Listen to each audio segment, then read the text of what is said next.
back everyone for some more Ace Attorney, Dual Destinies, and we're continuing on with day 1 of the trial in the case against Mayor Damien Tenma. In last episode we got to hear from Detective Fulbright and why he felt that Mayor Tenma was the murderer, but we've put some holes in his testimony. But now in order to really cement our case and for Mayor Tenma, we are going to be listening to testimony of Phineas Filch. But before we do that, hope you guys have an awesome day today. Hope you guys are doing well. So without further ado,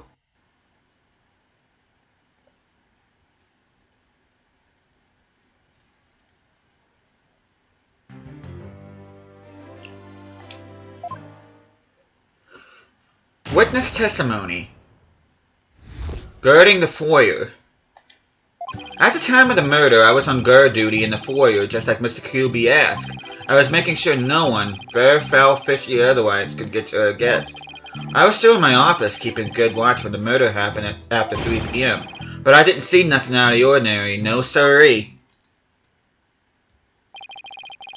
That yokai you keep jabbering on about was but a phantom of a little girl's dreams. So, you telling me this court you never saw anyone dressed up like Tenma Taro?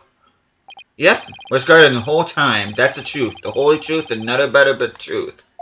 And Tenma Taro? Bah! You don't really believe in all that yokai mumbo-jumbo, do you? I certainly don't.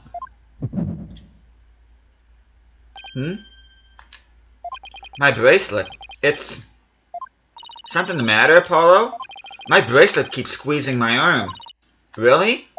So you think Mr. Tanuki, Filch, has been lying to us? I wouldn't rule it out. Now, if I could just zero in on a tell. Some sort of nervous habit. Ah! What in the... what's a hawk doing here? Allow me to introduce my trusty cohort, Taka. He seems to have taken quite a liking to the courthouse. Made it his new home, in fact. He doesn't live with you, you know, in jail. You ever heard of a courthouse bird? Taka simply loathes trickery and fraud, and that queer power of yours seems to have offended my dear bosom buzzard. This isn't some sort of trick or... Ah! I won't be able to spot squat like this. What the heck's going on around here? Run for the hills. No pets or other animals allowed in the courtroom. Oh, somebody help. Oh, he's merely having a bit of sport. He won't harm you, save when truly famished. In that case, Prosecutor Blackwell, you will ensure your feathered friend is properly fed. Looks like we have to do this the old-fashioned way. We'll be fine, I think. If there was someone just as Tenma Taro there, Filch should have seen him. We'll just have to put our faith in Jinxie's statement for now. Mr. Justice, please proceed with your cross-examination. Like I do before every cross-examination I save.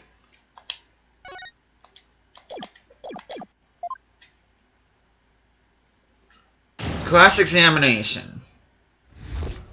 Guarding the foyer. At the time of the murder, he was on guard duty in the foyer, just like Mr. QB asked. He was making sure no one, fair, foul, fishy, or otherwise, could get to the guest. He was still in his office, keeping a good watch when the murder happened. Actually, I think we do have a piece of evidence that goes to the contrary. By means of this. Objection! Don't lie to the court like that, Mr. Filch. Hey, it ain't right to bushwhack a fellow like that. Unfortunately for you, I have evidence that proves you're lying. If you look at the TV listing here, you'll see at the time of the crime, there was a pro wrestling match scheduled, something you'd never miss. Ach! I didn't watch that one, no siree. I was doing my job just like I was supposed to. This guy doesn't know when to give up. Mr. Filch, someone even circled the match. It was you, right? Yipes! Not only that, you even told me you watched it. You said, and I quote, "It was a complete disaster." Ugh. So, do you admit to slacking off? You can't trick me with your Rudy Poo lawyer talk. I'm one of them professional types too. I can do double duty watching TV and foyer at the same time. The only thing Filch can claim to be a professional of is professional thief. Mr. Justice, you would have this court believe the witness was slacking off? That's correct. He claims to have been watching TV in the foyer at the same time. But that's nothing but a bald-faced lie. Bald, you say? But I'm not the one who's lying. Perhaps you meant the witness, Mr. Justice? And in that case, let's see what evidence you can offer. You claim Mr. Filch is lying about watching TV in the foyer simultaneously. Now prove it. Well, all we gotta do is look at this diagram. Take that! Please take a look at the direction the TV is facing in this diagram. Now, unless Mr. Filch has eyes where his right ears should be, I think it would be impossible to watch the foyer entrance and the TV at the same time. Why, yes, someone watching TV that couldn't possibly see the entrance. Exactly, and that means Mr. Filch, you were slacking off and you were not watching the foyer as you claim. Yikes! The bag's out of the cat. I mean the other way around.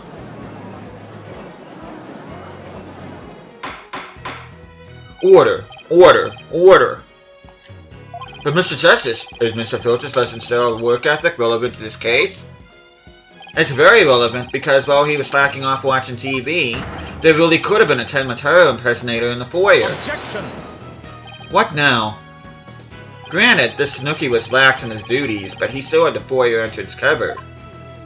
What are you talking about? This. I'm not a mind reader. Ack! Auditory sense. His eyes may have been slacking off, but his ears were still hard at work. Right, Tanuki? They were? Yes. Yes, they were. But you already admitted to slacking off. Now you say you weren't? My eyes might be lazy, but my ears ain't. I would have heard anyone in the foyer. You see, the foyer floor and stairway get all creaky sneaky when someone walks on them. Creak, creak, creak. Loud enough to wake the dead, I reckon. So, you're saying you didn't hear anybody walk by? Yep, my ears were working full time, so who's the liar now, you no good shyster? A lying thief calling me a shyster. This has to be the low point of my fledgling career. Gotta hand it to you, Mr. Blackwell, sir. You really are something else. I mean, you don't miss a thing. And them bags under your eyes, they're darker than mine. Fair warning, Mr. Filch. Taka is particularly fond of Tanuki. Should you lie to this court again, you may suddenly find yourself on the menu. Yipes! Please don't eat me, Mr. Taka, sir. Witness will henceforth testify truthfully under penalty of painful bird attacks, and with that in mind, the court requests that the witness revise his testimony accordingly. Witness testimony. Ears working overtime. It's true, I was watching a pro wrestling match on the office TV. My eyes might have been slacking off, but my ears, they were working overtime. The floor there is all creaky sneaky like. No way I would have missed someone walking by. So you see, there weren't no Ted Mataro in the foyer. Superstition is a religion of feeble minds. Understand? A simple, rational explanation is best. Forget yokai, demons, and such. We must use common sense, for lacking that, our entire world would be upside down. Says the convict prosecutor is totally assigning the end of times to a legal world. And besides, if there were any yokai roaming about, I'd nab him and sell him to the zoo. I wonder whether Jinxie was just seeing things. That seems to be the general consensus, but I'm sticking to my guns. But if we can't prove she saw Ted Mataro, the mayor's sure to be convicted. Then we'd better hope my guns fire bullets, not BBs. Defense may cross-examine a witness. And with that, once again...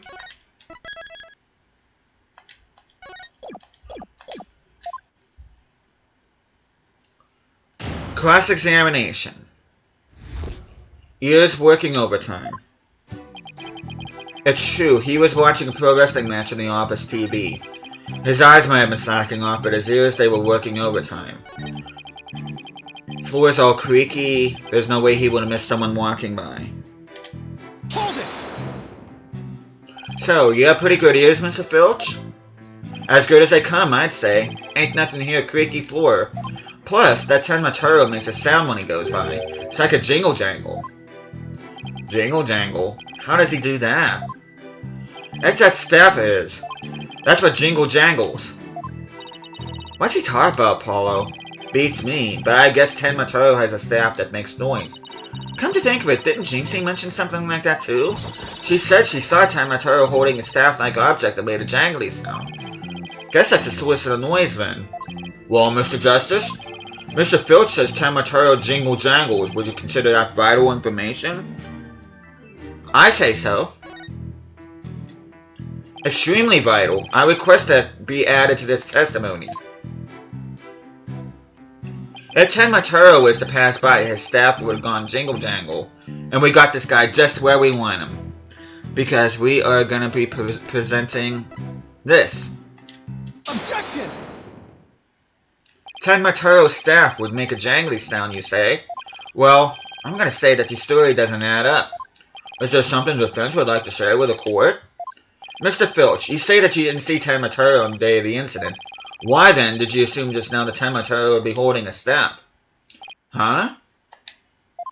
You see, the Tenmataro Jinxie saw held a staff in his hands, and she described its sound just like you did, as a kind of jangly sound. Yeah, so he's holding a staff. What's your point? Objection! The point is that Tenmataro doesn't use a staff. Not normally.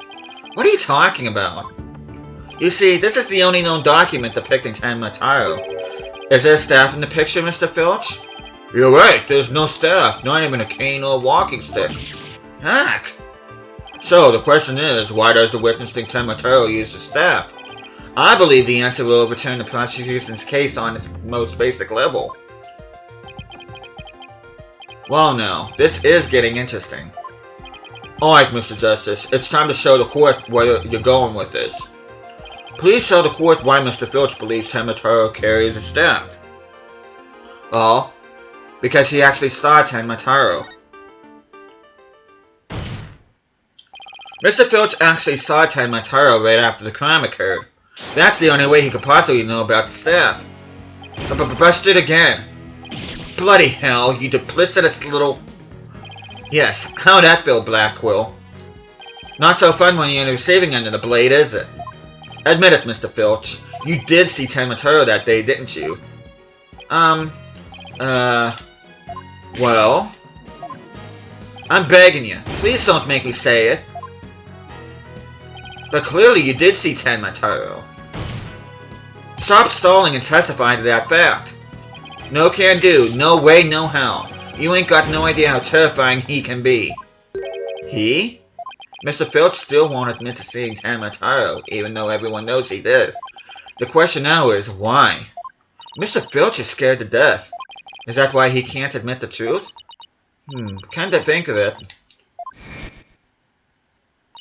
They say you must not gaze upon Tenmataro, but in the event that you do look, and then tell anyone what you saw, Tenmataro will claim your soul. Jinxie wouldn't admit to seeing Tenmataro after hearing about the village superstitions. She said if she told anyone that she'd have seen Tenmataro, he'd claim her soul. Wait, you think Filch believes that too? Ah, so Mr. Big Time Say Sick lawyers heard about him? There are more village superstitions? Will the defense please explain what the witness is talking about? The people of Nine Tails Vale believe some pretty strange things, and the superstitions may be the reason our witness here can't admit the truth. The truth that he really did see Tenmataro. You're darn straight, that's why. It's all right here. Village superstitions. Do not gaze upon Tenmataro. Do not tell others if you've seen him. Ignoring the superstitions will cost you your soul. There is, however, one way to save it, your immediate departure from the village. Freeing him will bring ruin upon the village. Ignoring superstitions will cost you your soul? See, that's why the spokes in Nine Tails Vale can't talk about seeing Tenmataro. Village superstitions add to the court record. Superstitions have been handed down generation to generation in Nine Tails Vale. That clears up one mystery. The killer took advantage of the superstitions by wearing Tenmataro costume. They knew that way no one could talk about him, so it was as if he never existed. The defense holds that this Tenmataro impersonator is the true killer. What? Objection! Superstitions, you say? What kind of fool would actually believe such rubbish? And would that using some silly fairy tales could so easily explain expose the culprit? You need to come up with a more rational, common sense explanation than that. Objection! Your common sense seems awfully narrow-minded to me, Prosecutor Blackwell. Objection! Try living in my world of narrow cells, mortal danger, and dark, sleepless nights. There is no lack of superstitions in the clink, but few are those who truly believe in them. Objection! Well, the village superstitions are real enough to the people in Nine Tails Vale. A life or death superstition might make even you a believer. Ugh.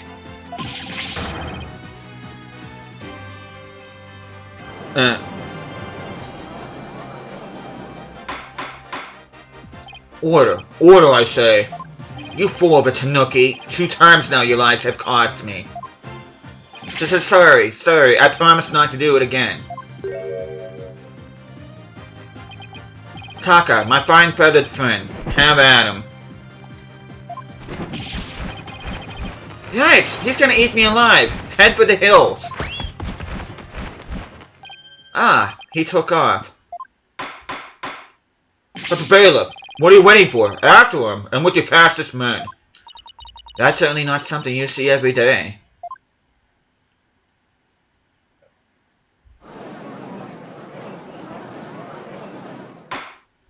Well, it would seem a new important fact has come to light. A third party disguised as a yokai Tenmatara was at the scene. And now we have 2 witnesses who can attest to that fact. Any objections, Prosecutor Blackwell?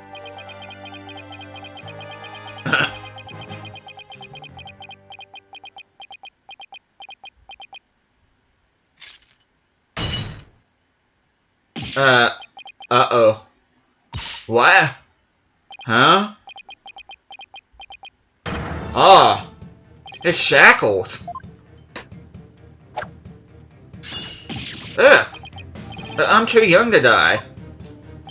Justice Dono, long has it been since I've been forced to draw my blade. You had best say your prayers.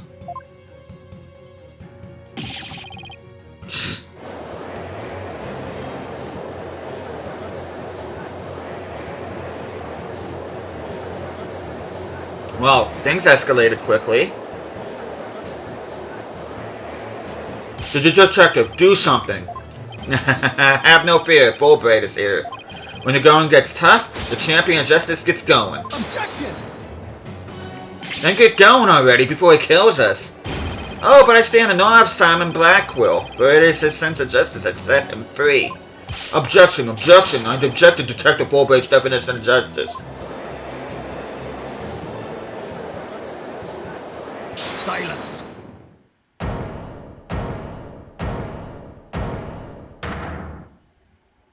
Humph. I'm not in the habit of cutting down unarmed cowards. Oh, well, in that case, Prosecutor Blackwell, can I ask you to, you know? I think the judge forgot he's in charge here. So, Justice Dono's assertion is this. Tenmataro is the real killer, not Mayor Tenma. According to him, there was a yokai at the scene of the crime. Right, and that yokai, or rather, whoever was impersonating him, killed Alderman Kyubi. Silence! Ah! Care to explain why Jinxie, being the first to discover the murder, did not see a alleged killer yokai there in the Fox Chamber? What? He's right. She said nothing about Tenmataro being in the Fox Chamber. Let me enlighten you. That little scamp heard a dying scream right before she opened the chamber door. And your point is? Upon opening the door, she found the freshly skewered murder victim, the Alderman, and the homicidal maniac who killed him, the mayor. No, there must have been someone dressed up like the Tenma. Then why does that little scamp claim not to have seen a yokai in the Fox Chamber?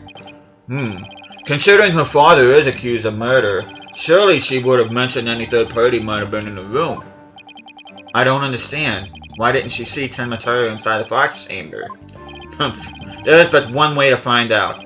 Ask Jinxie Tenma whether she saw your killer yokai at the scene of the crime. Uh-oh. The final battle draws nigh. Only one of us will leave here alive. Long has my blade thirsted for blood. At long last, it shall be sated. Wait, this is still a trial, right? Show me what you're truly capable of, Justice Dono. But very well then. Both parties no doubt need some time to regroup. So the court will take a 10-minute recess in order to... Ugh. 3 minutes. Oh, I'm sorry, but... A 3-minute recess? Just so. Plenty of time if your destination of intent is the loo. The loo? You mean the bathroom? Sheesh. These include enough time to wash our hands. See that you take no more than 3 minutes. All latecomers will be punished. Yes, sir. I hereby declare a 3-minute recess before the battle begins. I declare Prosecutor Blackwell the winner of this round, as Simon says. Doesn't bode well for us if the prosecutor is running the show, does it?